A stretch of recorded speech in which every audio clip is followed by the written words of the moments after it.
L'exposition au soleil, la palme se rabougrit et devient sèche. Place alors à l'étape suivante, celle qui consiste à trouer la feuille et à la couper afin qu'elle soit prête à être installée pour fabriquer des meubles ou des équipements touristiques modernes. Les feuilles doivent toujours être brutes de couleur verte pour les préparer dès la première étape. Puis l'ouvrier travaille la feuille sur une fraiseuse et il rassemble les petites parties, ce qui donne à la fin le produit dans sa forme finale.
Figure parmi les industries connues des oasis. El Dakhla est très célèbre pour son huile d'olive. Les paysans récoltent les olives, les font bouillir et les stockent pendant une semaine en vue de la fermentation. Puis ils les exposent au soleil et à l'air libre pendant 3 jours. Faire bouillir et fermenter les olives leur donne un goût distingué. Après tout ceci, les olives sont pressées avec des machines modernes. Autrefois, les olives étaient pressées avec des pressoirs en pierre. C'étaient des instruments de forme circulaire avec au milieu un bâton en bois relié à un grand tiroir, également en pierre, qu'on pousse avec les mains pour presser les olives. Ensuite, on mettait la pâte d'olive dans de petits sacs et mettait dessus des poids pour faire descendre l'huile qu'on rassemblait et lavait avec de l'eau chaude pour absorber l'acidité et éliminer les déchets résultant de ce procédé.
poterie dépend de 3 matériaux qui se trouvent en abondance aux oasis, à savoir l'argile ordinaire, l'argile colorée et le limon fait de poudre fine.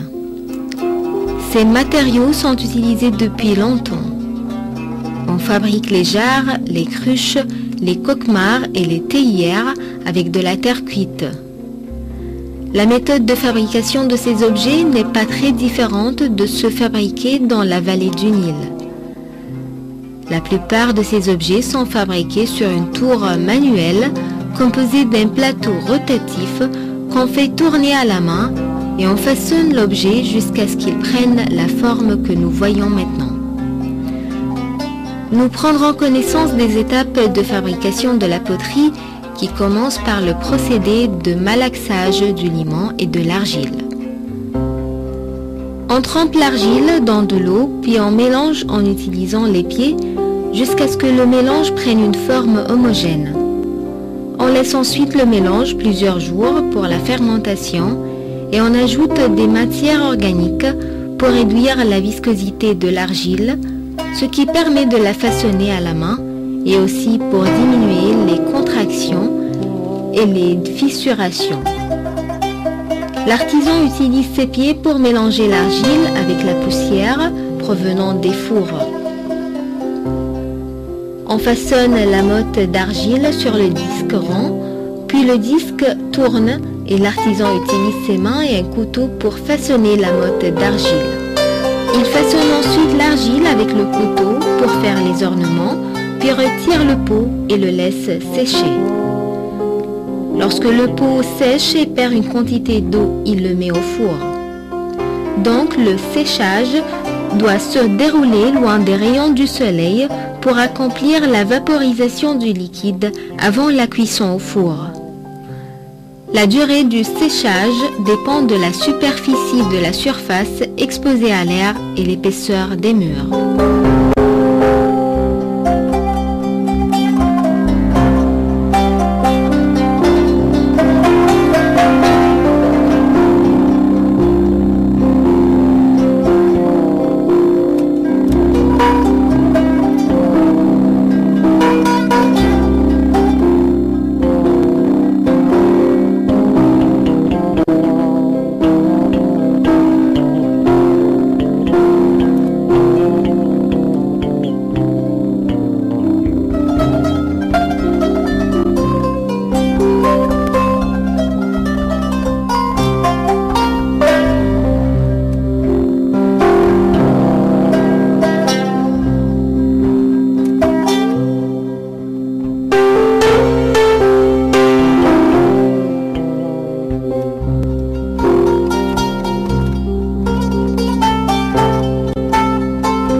Première étape achevée pour la poterie. Lors de la cuisson, il faut augmenter la température lentement pour éliminer progressivement l'eau de l'argile et éviter l'éclatement de la pièce. Cette phase doit être menée lentement pour que la pièce n'explose pas sous l'effet de la vapeur d'eau. Le potier primitif a remarqué ces choses grâce à l'expérience. Après la cuisson, l'eau s'évapore et l'argile devient solide. La pièce en argile n'est en bon état que lorsqu'elle entre au four à une température qui varie entre 700 et 800 degrés. Durant cette phase, on se débarrasse de l'eau qui se trouve à la surface du pot et dans les pores aussi. Il sort graduellement. L'augmentation soudaine de la température entraîne l'éclatement de la pièce.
Les habitants des oasis comptent sur les moutons qu'ils élèvent pour obtenir la viande.